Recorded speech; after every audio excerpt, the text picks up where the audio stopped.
Aleksandru Pavićević svi znate preko pevnice i preko toga što ovde u ovom hramu sa svima drugima koji na isti način služe Bogu, ali sad ćete upoznati iz jednog drugog ugla i čućemo sa kakvim se to iskušenjima majka i žena danas bori u 21. veku. Rekli smo da je nama prošle nedelje bila nedelja prva časnog posta koja je posvećena pobedi pravoslavlja i rekli smo da je priča koju smo mi ovde započeli na neki način i vezana sa pobedom pravoslavlja, jer iskreno, istinsko i pravo bogopoštovanje za sve nas koji smo primili zavet svete tajne braka i koji živimo u porodici predstavlja ispunjenje tih bračnih zaveta, bračnih dužnosti i obaveza. S druge strane, roditeljstvo je danas opet u krizi, pre svega zbog toga što trpimo konstantne, mi kao pravoslavni Srbi trpimo konstantne pritiske i konstantno smo izloženi jednom udaru zapadne propagande i kad kažem zapadne ne mislim na rimokatoličku crkvu, niti na protestantske hrišćanske zajednice, jer življenje u tim zajednicama, pobožno i iskreno življenje u tim zajednicama nikako nije na štetu celokupnom čovečanstvu. I oni se ljudi bore sa sličnim iskušenjima, ali kad kažem zapadno onda mislim na zapad bez Hrista, bez Boga, zapad koji srlja u sve ono što je protivno hrišćanstvu i otvoreno radi na tome da sve nas pravoslavne i sve druge koji su iskreni vernici kako tako, a pre svega naše porodice, potpuno unište i kao takve porobe i odvuku u idolopoklonstvo, u poklonstvo satani i u razne druge, da kažemo, vidove bogootpadništva. U tom smislu i danas, ova nedelja koju slavimo u crkvi je posvećena Svetome Grigoriju Palami, koji je upravo bio stub i bedem odbrane čistog, istinskog pravoslavnog učenja od zapadnog, skolastičkog i obezboženog učenja koje je stavilo čoveka u centar i, pošto je tako bilo, nije moglo da napravi razliku između božanske suštine i božanske energije. A s druge strane, kao stub i tvrđava je stajao Sveti Grigorije Palama, koji je bio branitelj isihastičkog načina života, podvižničkog, monaškog života, koje je kao ideal postavilo sozercanje ili gledanje u božanske energije, u onu božansku energiju koju su apostoli videli na Tavoru, kada se Hristos pred učenicima preobrazio. I Sveti Grigorije Palama je jedan jako interesantna ličnost i ovim pesmama i u troparu koje se danas peva ste čuli da je on bio mitropolit u Solunu, da je poticao iz bogate aristokratske porodice, da žive u Carigradu i da sa svoja dva brata se povukao na Svetu Goru, da živi monaškim isposničkim životom. U nekom trenutku kada je taj Varlam kalabrijski, koga vezujemo za jeretičko i pogrešno, kažem, shvatanje Boga, kada je proveo neko vreme na Svetoj Gori, kad se susreo sa istočnom isihastičkom, podvižničkom, da kažem, podvižničkim načinom života, on je u nemogućnosti da živi takvim životom i da doživi, da kroz iskustvo oseti to što su osjećali ti svetogorski podvižnici, on se okrenuo i počeo da na neki način izobličava sve to i da tvrdi, čak i pogrdnim imenima naziva sve one naše svete i one koje su nam poznati i one koje nisu svetogorske starce kao sveti, da izvrgava ruglu, da ih naziva da su oni ljudi koji gledaju u svoj pupak ili nešto slično. I onda je Sveti Grigorije Palama napisao i bavio se time jako ozbiljno jedno obimno delo koje je branilo pravoslavno učenje, da je moguće u podvigu videti Božju svetlost, nestvorenu, i to je projava Božje energije, načina na koji Bog deluje u svetu i da to nema nikakve veze sa Božjom suštinom koja je ljudskom oku, ono što piše u Svetom pismu, da Boga niko nije vidio. U suštini Božju slavu i silu mi očekujemo da vidimo na drugom i strašnom sudu i da u toj slavi prebivamo i u radosti te slave u Carstvu Božjem. I tako da ova današnja nedelja na neki način nastavlja i nadovezuje se na prošlu nedelju kada smo se utvrdili u veri iskrenog, istinskog bogopoštovanja i poštovanja ikona i klanjanja svemu onome što ikone za nas pravoslavne predstavljaju. To je smireno duhovno poklonjenje prvo liku koga predstavljaju ti svetitelji, ako je crkva projavila da jesu sveti, je način na koji naša sveta crkva projavljuje svetost, znate, to je i kroz svete mošti, i kroz čuda koje se dešavaju, i kroz kult, odnosno kroz poštovanje u narodu.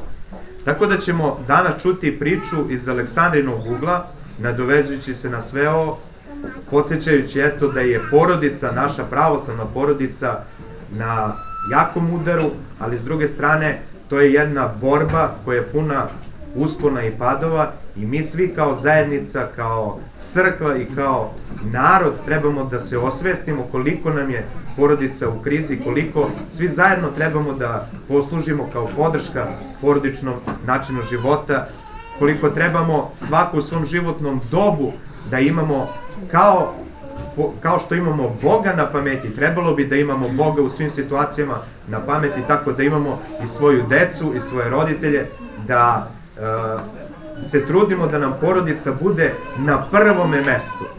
To što nam je porodica na prvom mestu opet ilustruje i priča iz današnjeg evanđelja. Ljudi su otkrili krov od kuće, prijatelji, da bi spustili svoga brata i prijatelja kroz krov, jer su znali da ako samo siđu dole u blizinu Hristovu i u blizinu Božju, da će Bog njihovog brata i druga da isceli, da će da mu da čudo i da će on da ozdravi. Zato su se popeli na krov. Nama je danas jako bitno da takve ljude, takve prijatelje imamo u svom okruženju, a gde ćemo pre da ih imamo negoli u svojoj porodici. Hvala vam što ste saslušali i sad bih dao reč Aleksandri. Ne, ovo ti je bio samo mali uvod. Izvoli, Aleksandra. Hvala Bogu na ovoj zajednici u kojoj uživamo svi, eto, neko kraće, neko duže. Moj suprug i ja već, evo, 93. godine delimo radosti ove zajednice. I hvala Otcu Vladi što je inicirao ovako nešto, mada što je rekao moj brat Igor prošle nedelje, ovo je možda trebalo inicirati još pre 20 godina kada smo počeli da stvaramo svoje porodice, sad će mi biti teže. Da kažem sve što sam žela da kažem u vezi sa našom porodicom. On će javno da se pokaje sad. Možda trebalo mnogo ranije početi na ovaj način da pričamo, ali dobro, mi smo svi nekako menjali, razmenjivali iskustva koje smo imali i u bračnom životu i odgajanju dece, tako da nekako ovo je u stvari sad neka formalizacija svih tih naših dosadašnjih razgovora. Kao što je otac Vlada rekao, ja sam etnolog i antropolog, znači za one koji ne znaju šta ja inače radim, pošto se ne poznajemo svi podjednako dugo. I ja sam se uvek trudila da nekako uskladim ono čime sam se bavila u tom svom profesionalnom životu sa onim što me je zanimalo u mom ličnom i privatnom životu, koji je, eto, od 93. godine kada sam se krstila, bio neraskidivo povezan sa crkvom i sa hrišćanstvom i sa nastojanjem da uzrastam u onome što nam je tada dato. Zbog toga sam i kao diplomirani etnolog odlučila da tema mog narednog magistarskog i doktorskog istraživanja bude upravo brak i porodica u Srbiji, tako da sam uradila studiju pod tim nazivom Brak, porodica i polni moral u Srbiji u drugoj polovini 20. veka. I nažalost ne mogu da kažem jedno je teorija, a drugo je praksa. U stvari ta teorija, odnosno to moje proučavanje je pokazalo u stvari jedan put na kome se nalazi čitavo srpsko društvo i srpska porodica, koja jeste, da kažem, put srpske porodice i situacije koje se ona danas nalaze jeste posledica nekih naših lokalnih, specifičnih, istorijskih i kulturoloških karakteristika, ali i posledica jednog globalnog kretanja u kome praktično u celom tom hrišćanskom svetu, bilo da se radi o protestantima, katolicima, pravoslavnima, porodica negde ne gubi na značaju, ali je maksimalno oslabljena.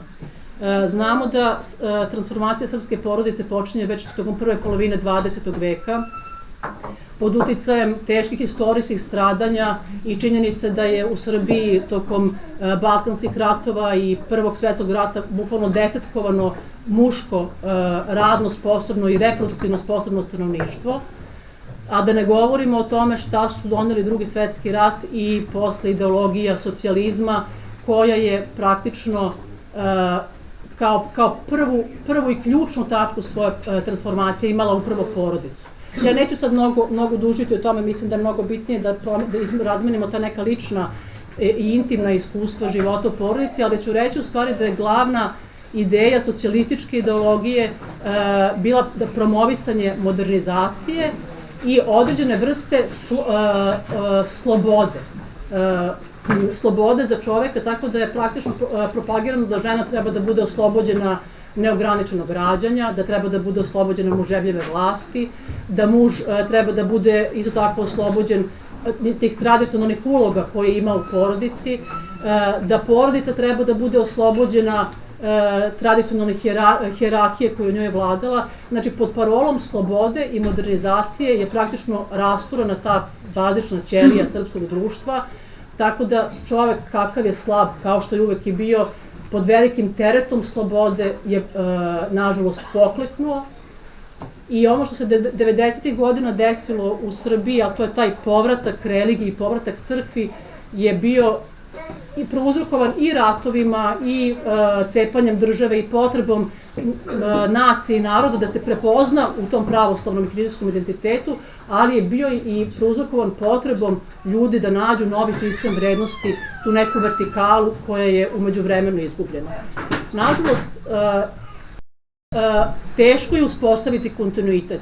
Mi to pokušavamo u stvari da uradimo kroz ovu zajednicu i kroz crkvu, ali možemo da kažemo da najveći deo srpskog društva je negde nepovratno otišao u pravcu te potpune relativizacije vrednosti, tako da činjenica je da danas živimo u društvu u kome je sve dozvoljeno, a naravno nije nam sve na korist i nije nam sve na spasenje, što mi u crkvi mislimo često da znamo, a često i mi sami to negde prenebregavamo, tu istinu koju imamo. Nažalost, i to će biti jedino kritički u odnosu na crkvu, što moram da kažem, naša crkva, Srpska pravoslavna crkva, nije maksimalno iskoristila ono što je dato 90. godina 20. veka.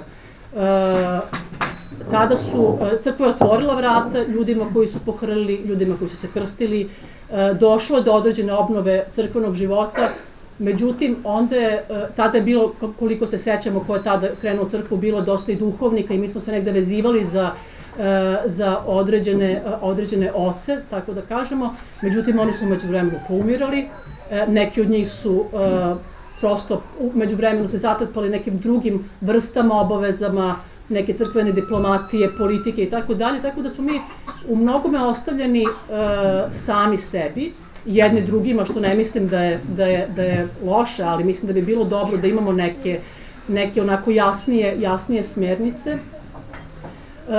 Tako da, a posebno mislim da je crkva negde propustila da se pozabavi upravo porodicom i problemima sa kojima se porodica i hrišćani danas sreću u današnjem svetu, ostavivši to entuzijazmu pojedinaca, kakav je, eto, ne želim da laskam, ali zaista i naš otac Vlada, koji radi na više strana i u verskom dobrotvornom starateljstvu i ovde se trude da nas okupi i ova obnova cele ove parohije, odnosno ovih zgrada i svega ovoga je nekako doprinela da se mi svi nekako malo ponovo povežemo.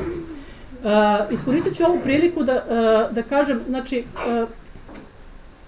čitava ideologija, da kažemo na globalnom nivou, je usmerena ka tome da čoveka oslobodi, odnosno da ga liši svih zaštita koje on uživa. Znači, zaštite koje uživa u krugu porodice, u krugu crkve, u krugu svoje šire zajednice, znači da bi država i taj strašni, jezivi postmoderni sistem mogao što direktnije i što neposrednije da utiče na čoveka i da ga ima u svojoj vlasti.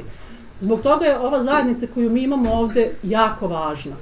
I mislim da treba na sve načine da se trudimo da je ojačavamo i jedna od stvari za koju mislim da bi trebalo da obratimo pažnju, ja ću sad iskoristiti i oprostite svi ako to nekoga bude lično pogodilo, ja mislim da ne bismo smeli da dozvolimo da nedeljom odavde ljudi odlaze pijani i da se ovde užasno mnogo alkohola konzumira. Mi imamo među našom bratijom ljude koji su lečeni alkoholičari i koji zbog toga što se ovde konzumira jako mnogo alkohola ne ostaju sa nama ovde nedeljom. Upravo zato što žele da sačuvaju toj svojoj borbi protiv toga. Ja znam da u Rusiji postoje baš upravo pri crkvi, snažan pokret borbe protiv alkohola. Jer i Rusija, kao i Srbija, su zemlje koje mnogo štete trpe zbog prekomerne upotrebe alkohola. Nisam nikakav puritanac, nemojte pogrešno da me shvatite, slažem se s time da svi treba da se malo i opustimo i da popijemo po rakijicu posle liturgije, ali mislim da to mora da se umeri i eto to je moj apel i kao vaše sestre i kao supruge i kao nekoga ko zaista želi da se ova zajednica očuva sa njenim najboljim karakteristikama. Znači da nam ne bude ono što se dešava posle liturgije važnije od same liturgije. To je jedna stvar. Sada što se tiče, to je bilo tako poluprofesionalno, polulično, sad samo lično. Sad će biti strašnije. Otac Vlada je rekao da ja imam 3 dece, nažalost nemam ja 3 dece, ali Bata i ja zapravo imamo 3 dece, pošto Bata ima ćerku iz prvog braka i Batin i moj primer, da kažem, i braka i naše porodice je zaista jedan veliki primer kako nas Gospod voli, kako nam sve prašta i kako nam daje neograničeno mnogo šanse bez obzira koliko mi padamo i koliko nismo savršeni i koliko ne sledimo neke uzore koji se nalaze pred nama.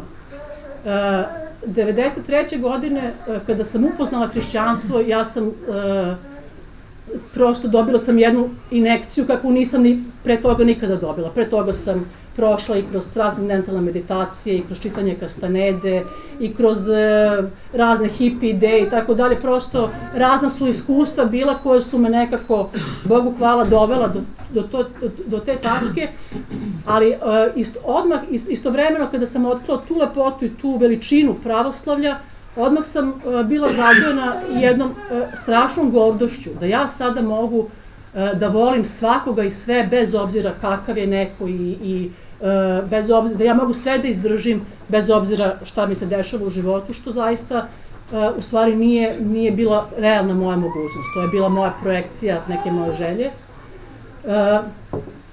I to se zaista pokazalo u mom braku kao jedna od glavnih pouka, da čovek mora da izmeri kolike su njegove mogućnosti i da prizna sebi koja su njegove ograničenja i da prizna koliko može i koliko ne može i da se trudi da sebe ne optereti više nego što može. Ja smatram da sam ja u svakom periodu svog života sebe opterećivala više nego što sam mogla da nosim. Kada su došla deca, da moram u stvari da kažem da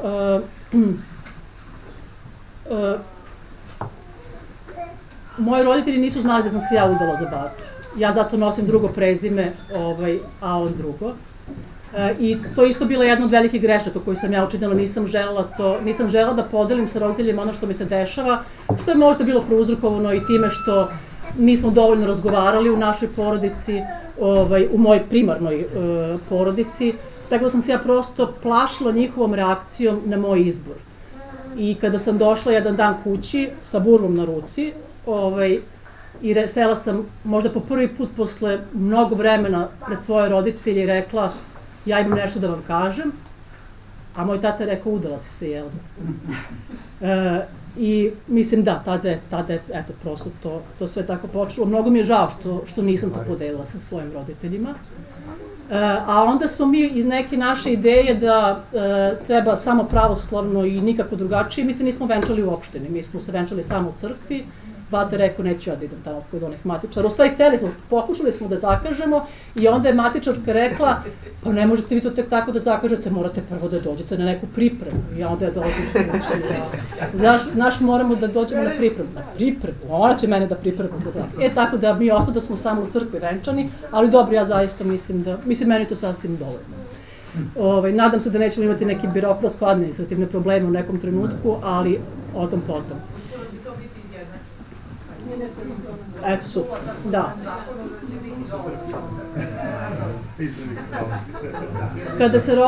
Kada se rodila Natalija 97. godine, to je za mene bio prosto zaista jedan vanzemaljski događaj. Mislim, ja sam prosto tada u tom trenutku sebe prepoznala kao veliku majku. I to ja sam smatrala da je to zaista najsavršeniji događaj na svetu i zaista smatram da to jeste jedan od najsavršenijih događaja, ali mislim da sam sa druge strane napravila neku grešku u odnosu na svog supružnika, možda sam ga u tom trenutku malo isključila iz tog našeg odnosa, do duše i naš život je bio specifično organizovan, pošto je Bata dosta na terenu, tako da sam ja dosta vremena provodila sama. I bilo nam je nekako teško da se uskladimo, kada se vrate sa terena, on dođe sa jednom energijom, prosto sa jednim iskustvom, ja sa drugim iskustvom i tako da nismo... A njegov je teren, objasni, manastir? Da, Bate, pa dobro, pretpostavljam da većina vas zna da je Bata slikar i da on slika po crkvama i manastirima i njegov posao je prosto vezan za duže odsustvovanje od kuće. I s tim što, eto, kao druga greška koju sam, odnosno možda treća ili četvrta ili peta, već nisam sigurna koja je po redu, greška koju sam napravila, mislim da nisam dovoljno uživala u svojoj deci. Natalija je rođena 97. godine, Milica 99. godine, istovremeno sa odgajanjem dece se dešavao i taj moj profesionalni život. Znate, kad uđete u taj naučni svet, onda imate diploma, pa onda ide magistratura, pa doktorat, vi sve vreme u stvari, vi radite 24 sata dnevno, čak i kad ne idete na posao, što neki kažu, ja imam takav posao da ne moram da idem na posao, ali ja u stvari radim po ceo dan. I mislim, bez obzira što sam ja stavila svoju decu na prvo mesto i njihove potrebe i zaista sam smatrala da oni jesu najvažniji na svetu, ja sam nekako stalno čekala, ajde samo da ih nahranim pa ću onda da sednem da radim, ajde samo da ih stavim na spavanje pa ću onda Stalno sam čekala da nešto uradim, da nešto prođe, da bih ja radila nešto drugo, a onda kad radim to nešto drugo, ajde samo ovo da pročitam pa ću onda sa njima. I prošlo je, dragi moji, 20 godina, tako. I sada mi je mnogo žao što nisam više uživala u njihovom odrastanju.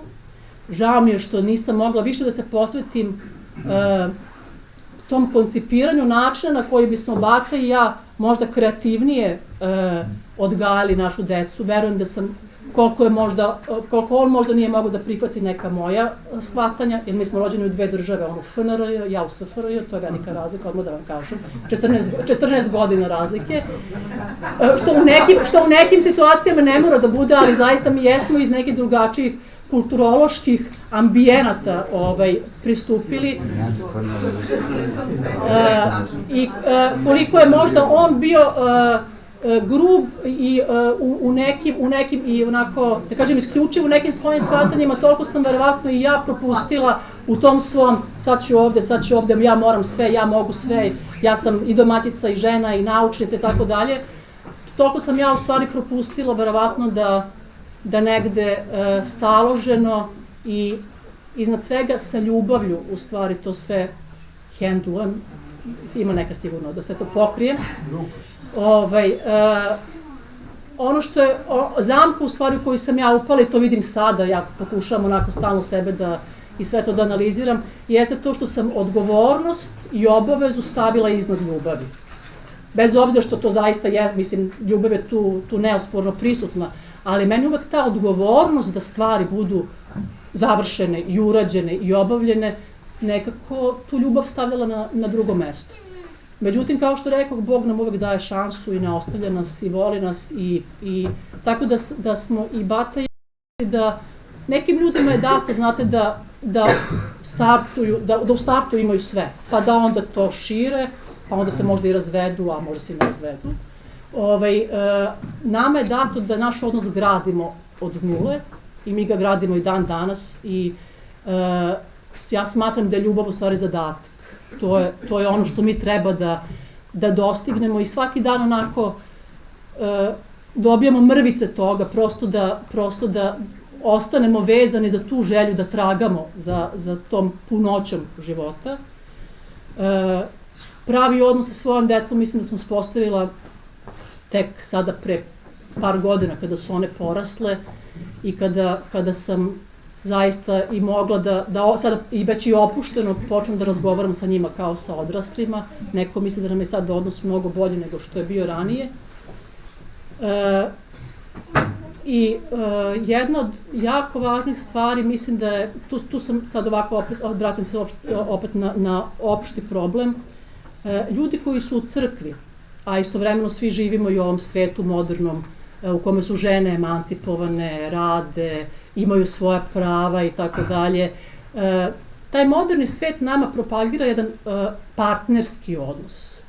A taj partnerski odnos u stvari zaista jeste jedan hrišćanski odnos. Hrišćanski odnos muža i žene treba da bude jedan partnerski odnos, jer samo takav odnos mislim da počiva na ljubavi. Znate, mnogi muževi koje ja znam iz našeg okruženja su u brak ušli sa idejom tom nekom tradicionalnom, pošto hrišćanstvo jeste negde, pravoslavlje jeste, počiva na nekom tradicionalnom konceptu porodice, ali su oni ušli s tim da oni treba da budu apsolutni gospodari i vladari te porodice, a da žene treba da budu domaćice i tako dalje, ali te žene su istovremeno bile i zaposlene i tako dalje, tako da su bile preopterećene, a oni, ti muškarci nisu svojim primerom pokazivali u stvari kako treba da se nosi. Nisu svojim primjerom izobražavali svoju tu Hristovu ljubav. I mislim da je u stvari najveća odgovornost danas upravo na našim muževima i na muškarcima uopšte u ovom društvu. I mislim da ovo društvo i uopšte čitava civilizacija hrišćanska pati u stvari od te krize identiteta muškaraca kojima su oduzete te tradicionalne uloge, jer oni više niti su ekskluzivni izdržavači svojih porodica, pošto žene rade, mogu da žive i same, niti su više ratnici, pa čak i vidite ove raznorazne genetičke i raznorazne druge eksperimente koji čak idu ka tome da, mislim, će, Bože, me prosti, muškarci moći, mislim, možda i da rađaju decu. Strašno. Ali hoću da kažem, taj identitet muškaraca je ozbiljno poljuljen u savremenoj civilizaciji. I jedina, u stvari, jedini model koji se tu pokazuje, to muškarcu koji, možemo i na drugi način da gledamo, koji su oslobođeni tih tradicionalnih okova, jeste u stvari model Hrista i njegove ljubavi. I samo onaj muškarac i onaj muž koji svoju ženu gleda sa neograničenim praštanjem zbog njenih slabosti, zbog njenih mena i perioda i nezadovoljstava i čangrizavosti, jer mi žene smo stvarno užasno komplikovane i užasno po prirodi nekako nezadovoljne. Samo takav muškarac koji ima neograničeno praštanje prema svojoj ženi može da zaista sedne na taj pijedestal porodice i da kaže ja sam gazda, ali nisam ja gazda zato što ja lupam bičem i lupam rukom o sto, nego sam gazda zato što ću ja najviše da povučem za vas i zato što ću ja najviše da vam oprostim i svojim primerom ću da vam pokažem kako treba da se radi. Eto, toliko, mislim, ima mnogo tema, ali eto, to je onako ono što u ovom trenutku mogu da podelim.